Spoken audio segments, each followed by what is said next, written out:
السلام علیکم ورحمۃ اللہ وبرکاتہ۔ آپ حضرات کو معلوم ہے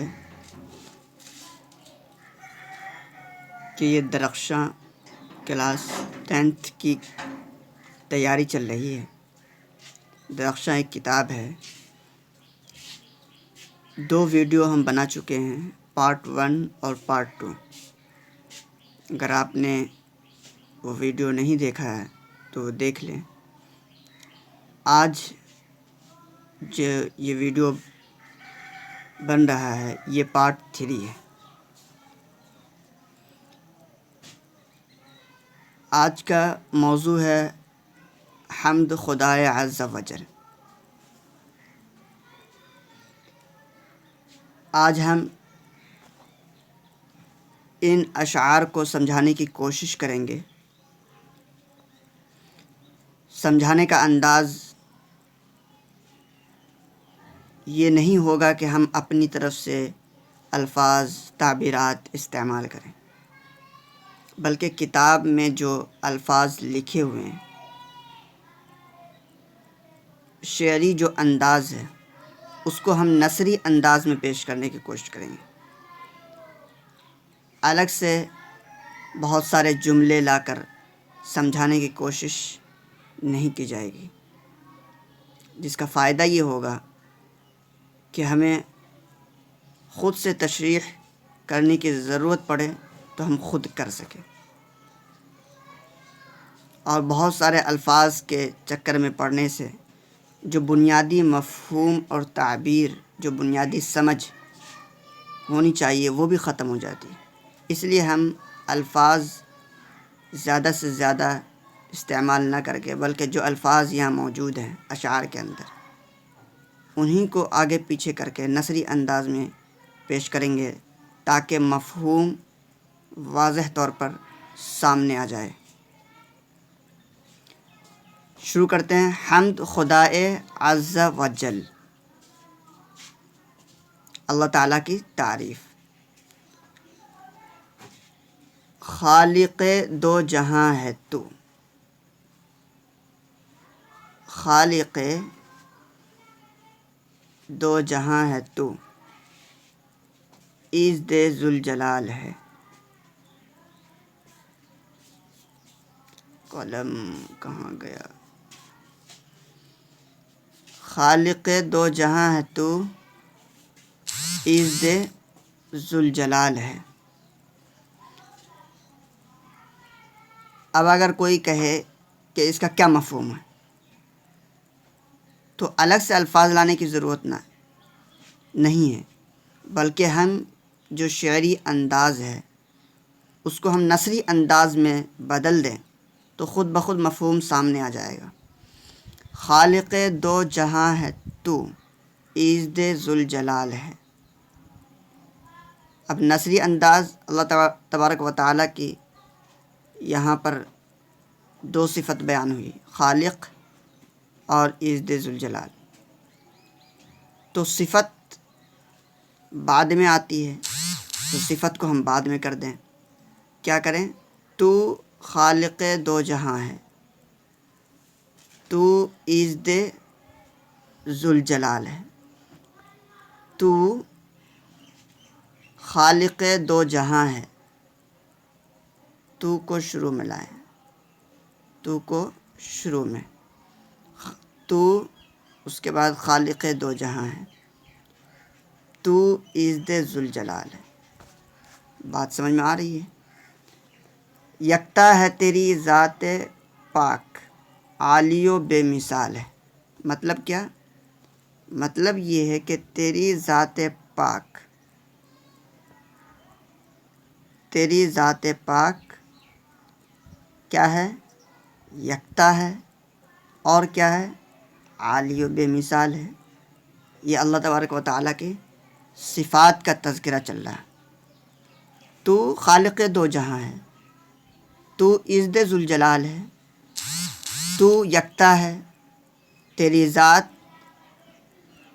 عالی ہے، تیری ذات بے مثال ہے۔ اس میں کچھ سمجھنے کی ضرورت نہیں ہے۔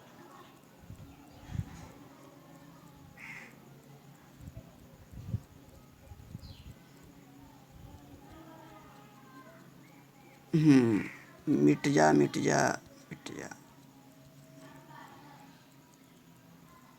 اب ہم دوسرے اشعار کی طرف چلتے ہیں۔ تیرے ہی باب فیض سے ملتا ہے دو جہاں کو رزق۔ تیرے ہی باب فیض سے ملتا ہے دو جہاں کو رزق، کیا مطلب؟ اس کو ہم نثری انداز میں ڈھالیں۔ دو جہاں کو رزق، دو جہاں مطلب یہ کائنات، دنیاوی زندگی، تیرے ہی باب فیض سے ملتا ہے دو جہاں کو رزق۔ یہ دونوں جہاں جو دنیاوی ہے اور اخروی، یہ دونوں جہاں، یا مچھلی کے اندر جو مچھلیاں ہیں ان کو بھی، اور پانی کے اوپر جو لوگ ہیں ان کو بھی، دونوں جہاں کو رزق۔ تیرے ہی باب فیض سے ملتا ہے دو جہاں کو رزق، نثری انداز میں ڈھالے، دو جہاں کو رزق تیرے ہی باب فیض سے ملتا ہے، یعنی تیرے ہی وجہ سے دو جہاں کو رزق ملتا ہے۔ اس میں کچھ سمجھنے کی ضرورت نہیں، اگر ہم اس کو نثری انداز میں ڈھال لیں۔ سب کی حیات و موت کا مولا تجھے خیال ہے، سب کی حیات و موت کا مولا تجھے خیال ہے۔ اس کو نثری انداز میں ڈھالے، مولا کو سب کی حیات و موت کا، مولا کو سب کی حیات و موت کی خبر ہے، خیال ہے یعنی خبر ہے۔ مولا کو سب کی حیات و موت کی خبر ہے، کون شخص آ رہا ہے دنیا میں اور کون شخص جانے والا ہے یا جا رہا ہے، ان سب کی خبر اللہ تبارک و تعالیٰ کو ہے۔ یہ اللہ تبارک و تعالیٰ کی صفات کا تذکرہ چل رہا ہے۔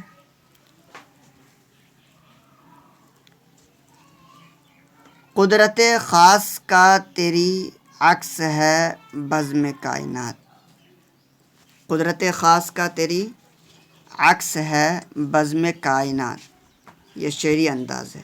نثری انداز میں ہم اس کو کرتے ہیں بزم کائنات۔ بزم، کائنات مینس دنیا، بزم انجمن، یہ کائنات کی جو انجمن ہے، یہ کائنات دنیا کی جو محفل ہے، یہ قدرت خاص کا عکس ہے، یہ تیری قدرت خاص کا عکس ہے، تیری قدرت خاص کی تصویر ہے۔ ایک شخص آئینے کو دیکھتا ہے تو اس میں اس شخص کی تصویر جھلکتی ہے۔ تو اگر ہم چاہتے ہیں کہ اللہ تبارک و تعالیٰ کو دیکھیں تو اللہ تبارک و تعالیٰ کو بذات خود دیکھنے کی ضرورت نہیں، بلکہ اس کائنات کے اندر اگر ہم غور کریں گے تو خود اللہ تبارک و تعالیٰ کی معرفت ہمیں حاصل ہو جائے گی۔ تو بزم کائنات یہ تیری قدرت خاص کی تصویر ہے، عکس ہے۔ کون و مکان میں جلوہ گر تیرا ہی ایک جمال ہے، کون و مکان میں مطلب کیا ہوا؟ کون مکان میں جلوہ گر تیرا ہی ایک جمال ہے، یعنی کون و مکان میں جو جلوہ ہے، کون و مکان میں جو جلوہ دکھ رہا ہے، یہ تیرا ہی ایک جمال ہے۔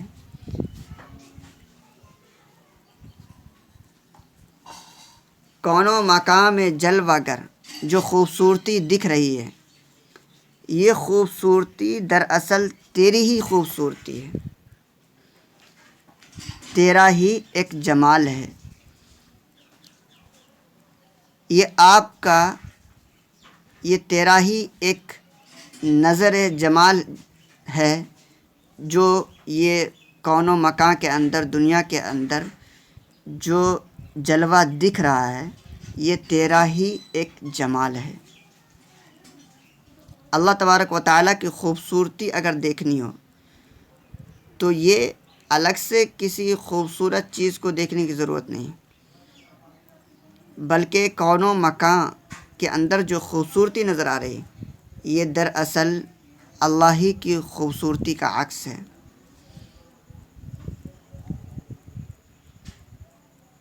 آگے چلتے ہیں، 3 اشعار ہو چکے ہیں اس حمد کے۔ اب چوتھے اشعار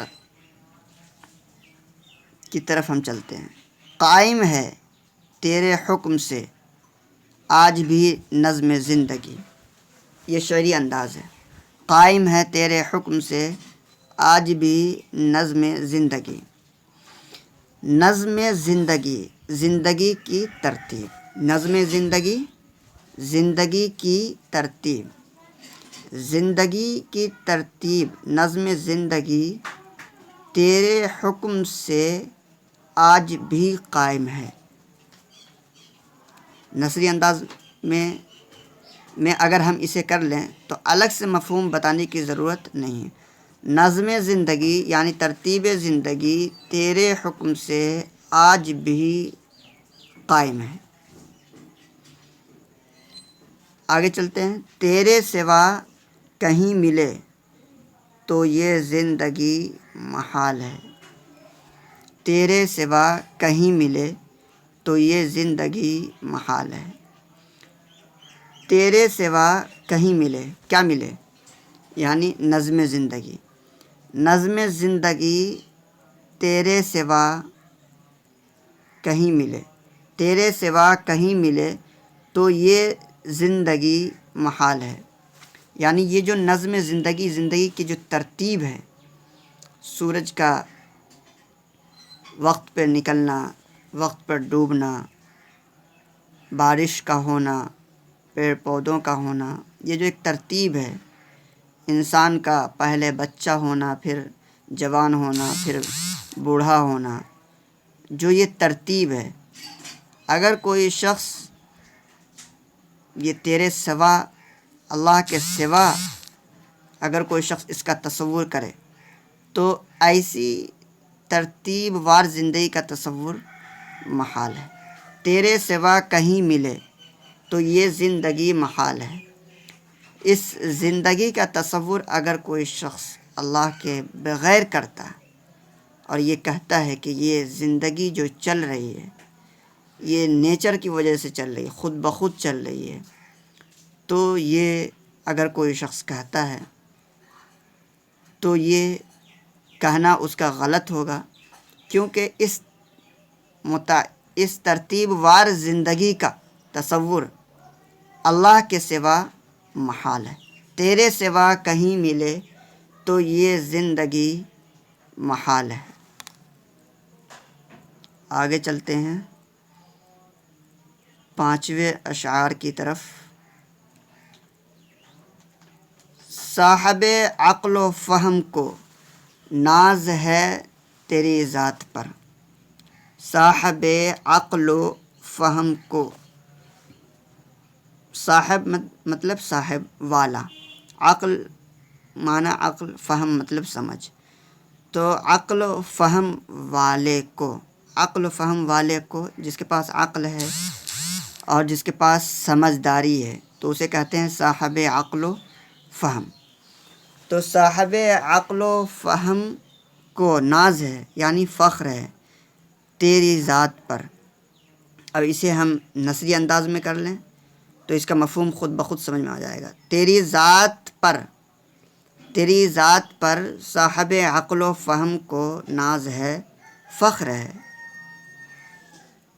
نام سے تیرے دو جہاں واقف حال و قال ہے، نام سے تیرے دو جہاں واقف حال و قال ہے۔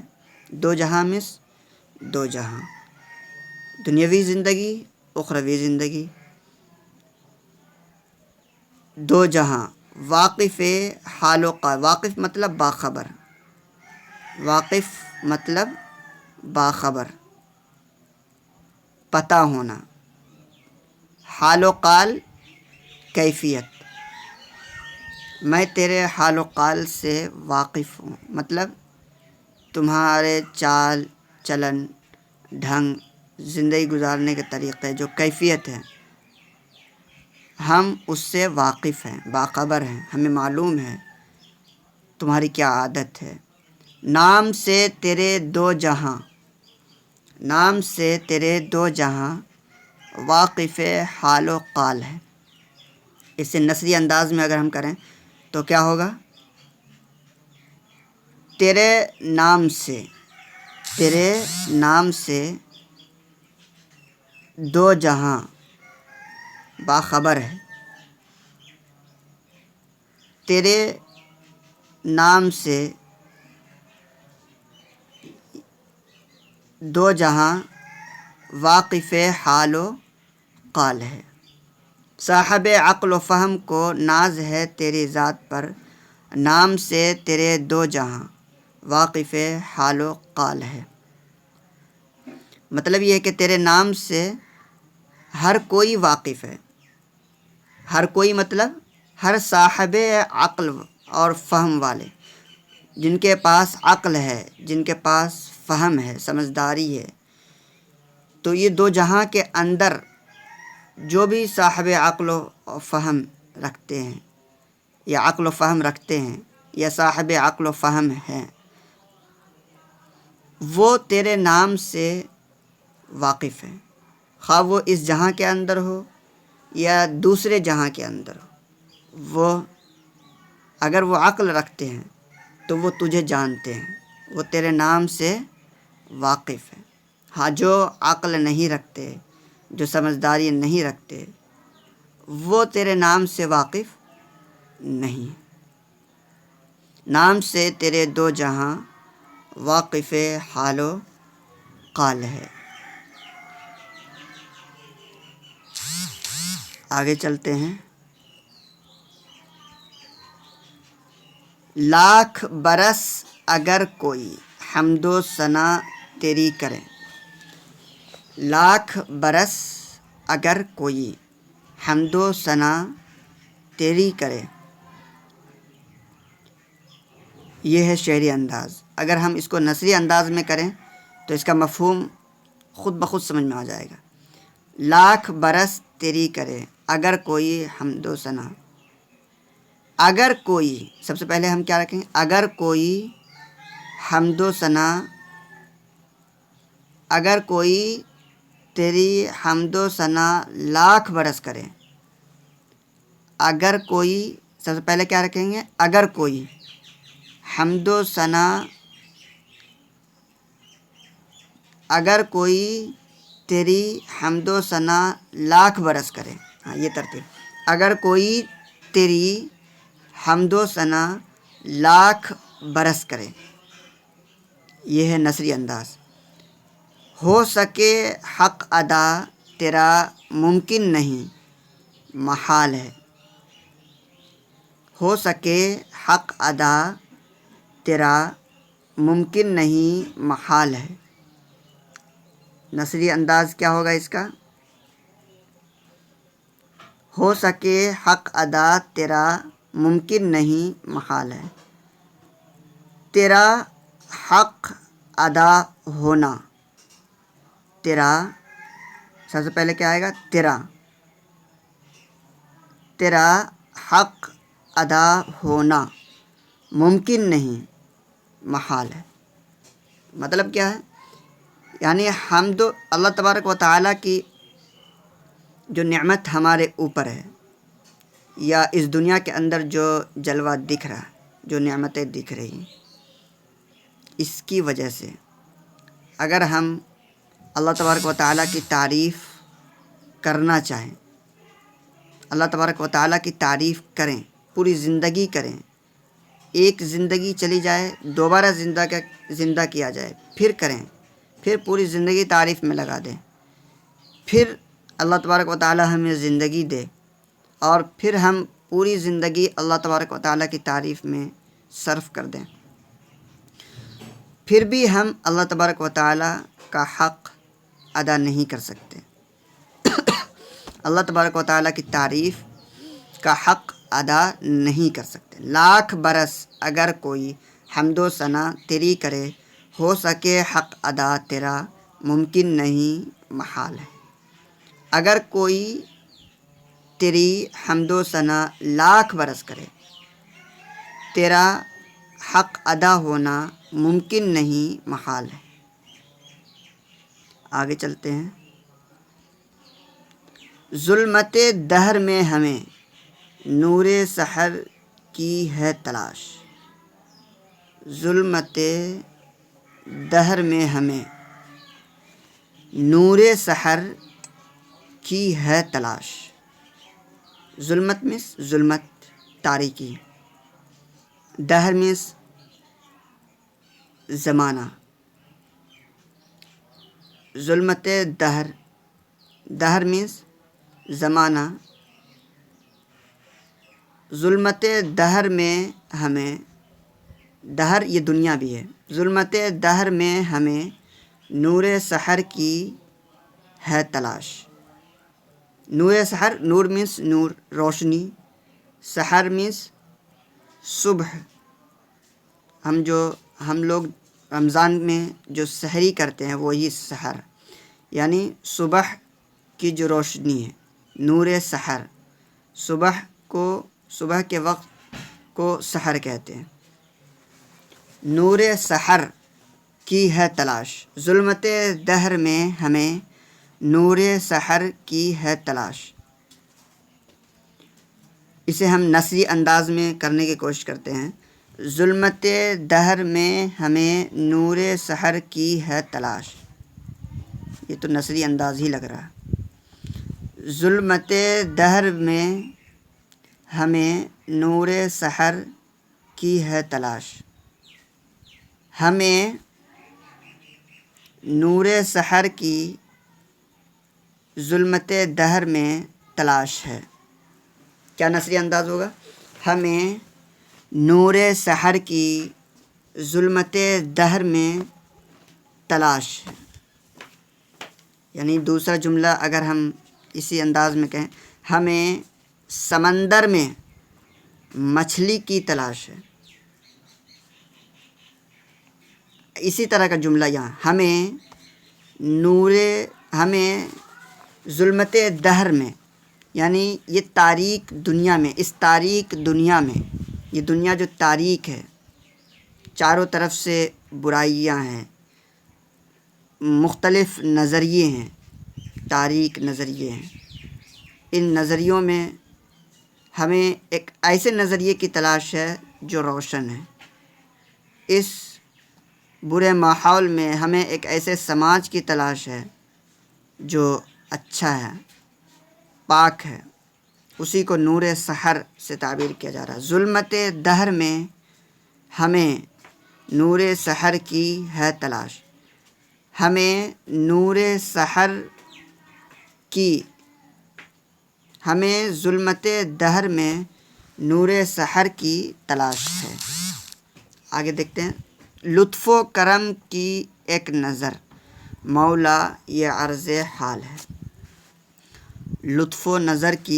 لطف و کرم کی ایک نظر، لطف و کرم کی ایک نظر، مولا یہ عرض حال ہے۔ نثری انداز کیا ہوگا؟ لطف و کرم کی ایک نظر، مولا یہ عرض حال ہے۔ ایک نظر، آقا مولا،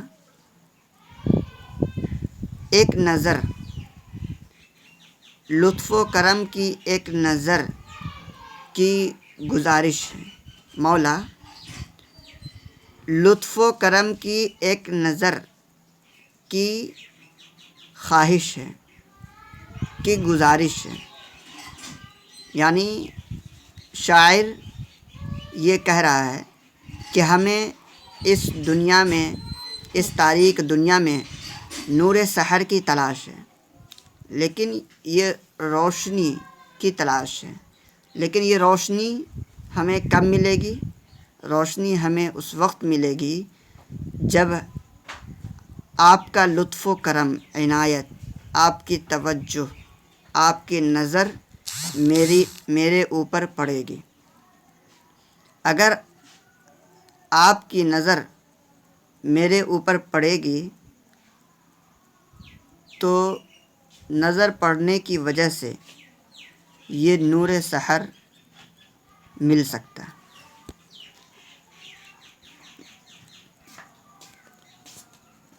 اور اگر آپ نے میرے اوپر نظر کرم نہیں ڈالا، لطف و کرم کی نظر نہیں ڈالا، تو پھر یہ نور سحر ملنا مشکل ہے. اسی کو شاعر یہ کہہ رہا ہے، لطف و کرم کی ایک نظر مولا یہ عرض حال ہے.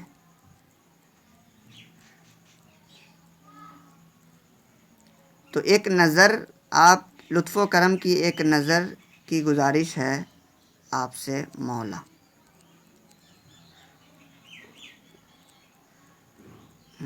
کہاں چلا گیا؟ آگے چلتے ہیں. آگے شعر کی طرف چلتے ہیں. مقصد نیک میں صدا کر دے ہمیں تو کامیاب. مقصد نیک میں صدا کر دے ہمیں تو کامیاب. یہ شعری انداز ہے، ہم نثری انداز میں پیش کرتے ہیں اسے. ہمیں تو مقصد نیک میں ہمیشہ کے لیے صدا مطلب ہمیشہ، ہمیشہ کے لیے کامیاب کر دے. ہمیں تو مقصد نیک میں ہمیشہ کے لیے کامیاب کر دے. تیرے حضور خاص میں اپنا یہی سوال ہے. تیرے حضور خاص میں اپنا یہی سوال ہے. یعنی آپ، یہ نثری انداز ہی ہے، آپ کے حضور میں، آپ کی خدمت میں یہی سوال ہے. کیا سوال ہے؟ کہ تو نیک مقصد میں ہمیں ہمیشہ کے لیے کامیاب کر دے. یعنی جو ہم نے نیت کی ہے، نیک نیت کی ہے، کیا؟ جو ہم یہ ویڈیو بنا رہے ہیں اس سے لوگوں کو فائدہ ہو، لوگ پڑھے، تیاری کرے اور امتحان میں کامیاب ہو. یہ جو نیک مقصد ہے، یہ مقصد ہمیشہ کے لیے رہے اور اس مقصد میں تو کامیاب کر دے. یہ مقصد کبھی ختم نہ ہو، اور ایسا نہ ہو کہ ویڈیو بنانے کا کوئی اور دوسرا مقصد، دنیاوی مقصد سامنے آ جائے. یہی ایک سوال آپ سے ہے کہ یہ مقصد، جو نیک مقصد ہم نے لے رکھا ہے یا لے کر چلا ہے، یہ مقصد ہمیشہ کے لیے رہے اور ہم اس مقصد میں کامیاب ہو جائیں. تیرے حضور خاص میں اپنا یہی سوال ہے. آگے چلتے ہیں. اخیر شعر کی طرف چلتے ہیں. اس حمد کا آخری شعر ہے. شبنم بے نوا کو بھی دے دے عروج بندگی. شبنم بے نوا کو بھی دے دے عروج بندگی. شبنم مینس شبنم، جسے اوس کہتے ہیں، جو پتے کے اوپر بوند کی شکل میں رہتا ہے، صبح صبح گرتا ہے، اسے شبنم کہتے ہیں. شبنم بے نوا، بے نوا کے معنی بے آواز. بے نوا کے معنی بے آواز. شبنم، اس کے اندر کوئی آواز نہیں ہوتی ہے، وہ بول نہیں سکتا، وہ کچھ کہہ نہیں سکتا. کوئی پتے کو ہلا دے اور وہ نیچے گر جائے پھر بھی وہ کچھ نہیں کہتا، تو وہ بے آواز ہے، اس کے اندر آواز نہیں. شبنم بے نوا، بے آواز شبنم کو بھی دے دے عروج بندگی. یہ شعری انداز، یہ نثری انداز میں بھی، یہ نثری ہی انداز اس میں پایا جا رہا ہے. شبنم بے نوا کو بھی دے دے کیا دے دے؟ عروج بندگی۔ اگر نثری انداز اور ہی بنانا چاہے تو اس طرح بنا، شبنم بے نوا کو عروج بندگی، شبنم بے نوا کو بھی عروج بندگی دے دے، یہ نثری انداز ہو گیا۔ شبنم بے نوا کو بھی عروج بندگی دے دے، دے دے کو بعد میں کر دیں، نثری انداز ہو جائے گا۔ فکر و طلب کی راہ میں، فکر و طلب کی راہ میں آج یہ پائمال ہے۔ فکر، طلب، طلب مطلب گزارش کرنا، مانگنا، فکر سوچ، فکر و طلب کی راہ میں، راہ مطلب راستے، فکر و طلب کی راہ میں، راستے میں آج یہ پائمال ہے۔ پائمال مطلب روندہ ہوا، اپنے آپ کو ختم کر دینا، اسے کہتے ہیں پامال کر دینا۔ انہوں نے اپنی ساری زندگی دین کی خدمت میں صرف کر دی، پامال کر دی، ختم کر دی۔ تو پامال مطلب ختم کر دینا، روند دینا۔ فکر و طلب کی راہ میں آج یہ پائمال۔ شاعر یہ کہنا چاہ رہا ہے کہ شبنم بے نوا کو، یعنی بے آواز شبنم کو عروج بندگی دے دے۔ کیوں دے؟ اس لیے کہ اس شبنم نے فکر و طلب کے راستے میں اپنے آپ کو پامال کر دیا۔ اس کے اندر اتنی عاجزی ہے، انکساری ہے کہ کوئی پتے کو ہلا دے اور شبنم گر جائے تو یہ اٹھتا نہیں ہے، وہ عاجزی ہی دکھاتا ہے، وہ نیچے گراتا ہے، وہ گر جاتا ہے۔ تو یہ اس کی ایک خصوصیت ہے، عاجزی کا ہونا، انکساری کا ہونا۔ اور جس کے اندر عاجزی اور انکساری ہوتی ہے وہ ترقی کرتا ہے۔ عروج بندگی، عروج بندگی، یہ بندگی کی ترقی اس کو شبنم بے نوا کو بھی دے دے۔ فکر و طلب کی راہ میں آج یہ پائمال ہے۔ عروج بندگی اسے کیوں دے؟ اس کی وجہ شاعر دوسرے مصرعے میں بتا رہا ہے۔ کیا؟ فکر و طلب کی راہ میں آج یہ پائمال ہے، یعنی انہوں نے فکر و طلب کی راہ میں اپنے آپ کو ختم کر دیا، پامال کر دیا۔ حمد کے اندر جو بہت مشکل الفاظ آئے ہیں وہ بھی دیکھ لیتے ہیں۔ یوں تو ہر الفاظ کے معنی تو ہم نے بتا ہی دیے، بلکہ یہاں جن الفاظ کے معنی لکھے ہوئے نہیں ہیں ہم نے وہ بھی بتا دیے،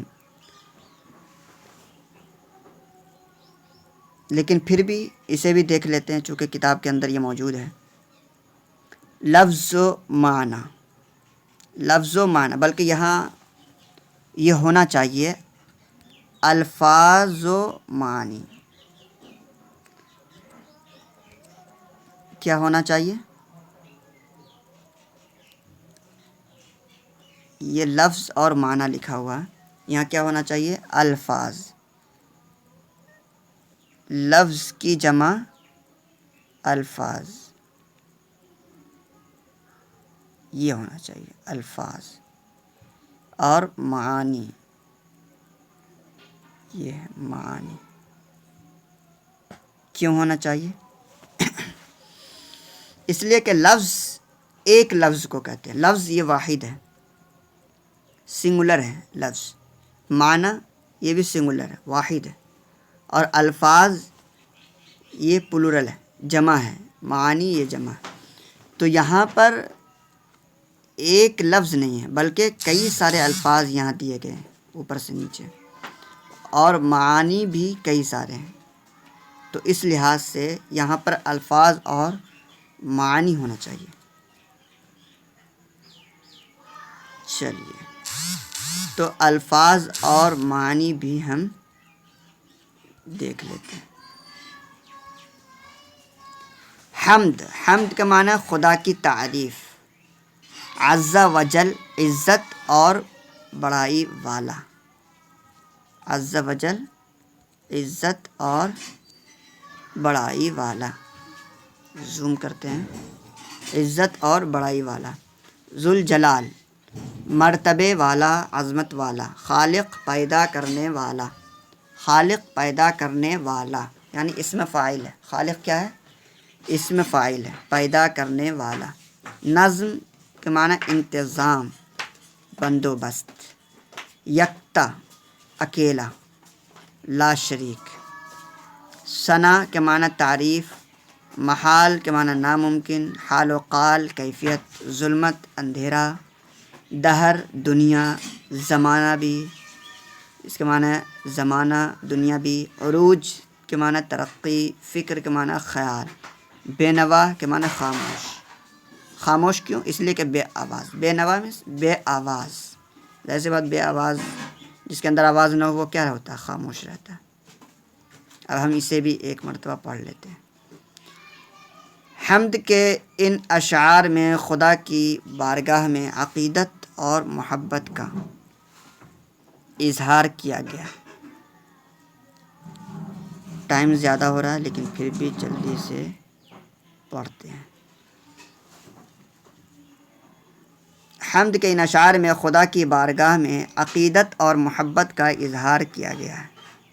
تو یہاں پر آپ ایک سوال قائم کر سکتے ہیں، حمد کے ان اشعار میں خدا کی بارگاہ میں کس چیز کا اظہار کیا گیا ہے؟ تو عقیدت اور محبت کا اظہار کیا گیا ہے۔ یہ تو ظاہر ہے کہ خالق کائنات کی ستائش الفاظ میں ممکن نہیں، لیکن بندہ اپنے طور پر اس بات کی کوشش کرتا ہے کہ اس کی حمد و ستائش میں کوئی کمی نہ رہ جائے۔ اس نظم میں شاعر یہ بتاتا ہے کہ اللہ دونوں جہاں کا پیدا کرنے والا ہے، اس کی پاک ذات کی کوئی دوسری مثال نہیں دی جا سکتی۔ وہ دونوں جہاں کو رزق پہنچاتا ہے اور ساری کائنات کی حیات و موت کا مالک ہے۔ پوری کائنات میں اسی کا جلوہ نظر آتا ہے، اسی کا حسن ہر طرف پھیلا ہوا ہے، اسی نے زندگی کا نظام مرتب کیا ہے۔ عقل والے لوگ اس کی ذات کو سمجھنے کی کوشش کرتے ہیں، لیکن یہ کام انسان کی حد سے باہر